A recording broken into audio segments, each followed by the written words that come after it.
και θέλετε διάλογο με αυτούς. Αυτό είναι το βεβαιό, κύριε συνάδελφε.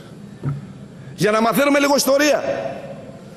Λοιπόν, αν θέλετε πραγματικά να λύσετε το πρόβλημα, γιατί έλεγε ο Πρωθυπουργός, διαβάζω τι έλεγε: κάθε βήμα των Σκοπίων προς την Ευρώπη εξαρτάται από την ειλικρινή τήρηση των συμφωνηθέντων.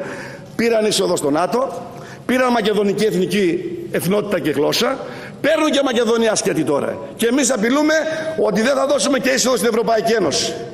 Εμείς θα τιμήσουμε το δάκρυ του Κωνσταντίνου Καραμαλή για τη Μακεδονία. Η ελληνική λύση εκτιμά εκείνο τον μεγάλο άντρα ο οποίος βουρκώνοντας στο αεροδρόμιο Μακεδονία είπε ότι η Μακεδονία είναι Ελλάδα. Και αν θέλει η Νέα Δημοκρατία να τιμήσει τον μεγάλο Καραμαλή, μία είναι η λύση. Δεν θα το κάνετε εσείς, θα το κάνουμε εμείς, κύριοι συνάδελφοι. Αυτή είναι η συμφωνία των Πρεσπών.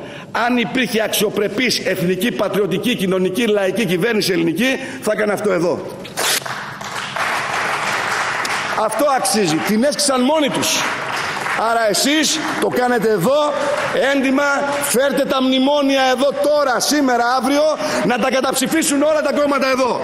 Φέρτε τα μνημόνια συνεργασίας των Σκοπίων, να τα καταψηφίσουμε όλοι.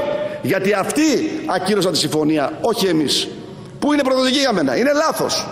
Αλλά ας τα φέρετε για να δούμε τι θα κάνουν οι βουλευτές της Νέας Δημοκρατίας, πόσες γαργάρες ακόμα θα κάνουν. Και κάνατε και το εξής, κύριοι συνάδελφοι. Χαδέψατε το ράμα. Το φέρατε εδώ και έλεγε πάλι ψέματα ο Πρωθυπουργός. Μα πόσο ψεύτες είναι στη Νέα Δημοκρατία. Είπε ότι δεν μπορεί να ακυρώσει, λέει, την επίσκεψη